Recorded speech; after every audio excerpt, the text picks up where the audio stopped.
जगातल्या प्रदूषित देशांची यादी आता जाहीर झाली आहे आणि पाकिस्तान हा जगातला सर्वाधिक प्रदूषित देश ठरलेला आहे आणि या यादीमध्ये भारत सुद्धा आहे.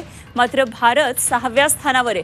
वाढतं शहरीकरण आणि हवामान बदलामुळे जगभरातल्या हवेची गुणवत्ता कमालीची खालावली आहे. स्विस एअर क्वालिटी टेक्नॉलॉजी कंपनीनं प्रसिद्ध केलेल्या अहवालानुसार दक्षिण आशियाई देशांमध्ये प्रदूषणाचं संकट हे गडद होत आहे. जागतिक प्रदूषणाची भीषण आकडेवारी समोर आलेली आहे. 143 देश आणि 9,446 शहरांमधल्या माहितीद्वारे हा अहवाल बनवण्यात आलेला आहे. तर या अहवालामध्ये जगातल्या पहिल्या 10 प्रदूषित शहरांच्या यादीमध्ये भारतातली 5 शहरं सुद्धा आहेत. तर यामध्ये राजधानी दिल्ली सुद्धा आहे, जी 4थ्या स्थानावर आहे. जगातल्या पहिल्या 10 प्रदूषित शहरांच्या यादीमध्ये उत्तर प्रदेशातलं गाझियाबाद सारखं सुद्धा शहर आहे.